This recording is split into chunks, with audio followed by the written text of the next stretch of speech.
This is a working LEGO Nerf gun built entirely out of LEGO. This specific design is inspired by a build from YouTuber Kevin183, which you can find in the description. I wanted to share it because it has the foundational mechanism which I iterate and use to build larger Nerf guns, which will be featured in future videos. And yes, if you look closely, you'll see them behind me, but forget you saw them, nobody likes spoilers. But why make a working LEGO Nerf gun? Well, LEGO is all about play, and I thought, why not combine it with another famous toy to create a fun design that uses LEGO in a unique way. But how can we get LEGO to fire a Nerf dart so far? In the barrel of the gun, the Nerf dart sits in front of a long Technic beam. The barrel is a width of 2 studs and is covered in tiles so the dart slides smoothly. To fit a Nerf dart, it also has to be 5 plates tall. Somehow, we're going to need to get the Technic beam to push the dart out. I have experimented with LEGO springs, but they just don't give enough power.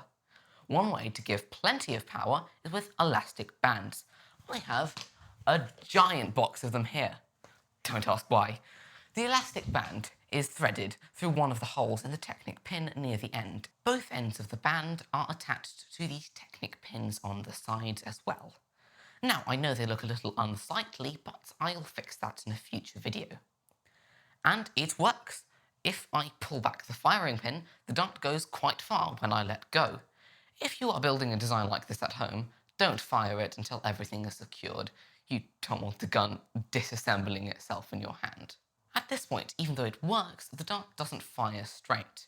That's because, while the barrel is 2 studs wide, the firing pin is only 1 stud wide and it's going sideways. But there's a perfect solution.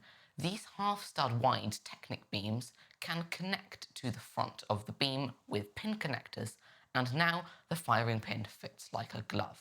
Or rather, like a finger in a glove. That's good and all, but what's a Nerf gun without a trigger?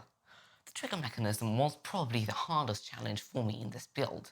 This version is quite bulky, but I'll make more efficient designs in future builds. Anyway, the trigger works by connecting a rotating component to a short Technic beam that will slide through a hole and can block the firing pin. I've used this L-shaped Technic beam and 2 3-stud long beams with some loose pin connectors to achieve this. But we need it to automatically snap forward when we pull back the firing pin. How will this happen? You guessed it, another elastic band. I've connected it from the trigger to the front of the gun's body and secured it to make sure it doesn't fly away, because that's happened. I will say that these do break every so often, so it's important to have spares. We now have a working mechanism, but it's not really a Nerf gun without a handle, so let's build one.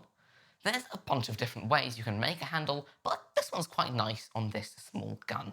Use 2 regular 6x1 bricks with Technic holes in the sides.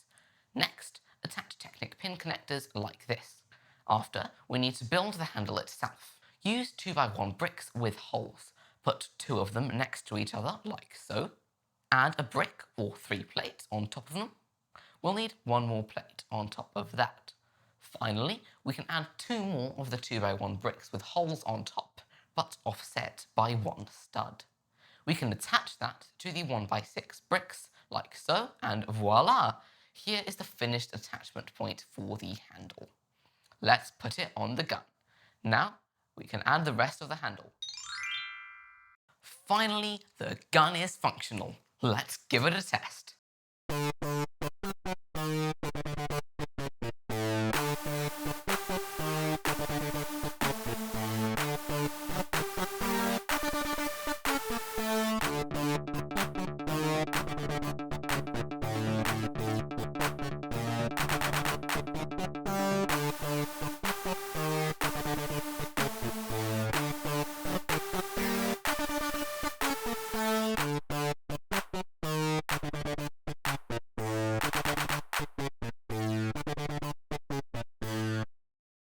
I really hope you enjoyed this video, and if you did, I don't think it'll hurt to subscribe and stay tuned for future builds. Hint hint. Anyway, thanks for watching, farewell!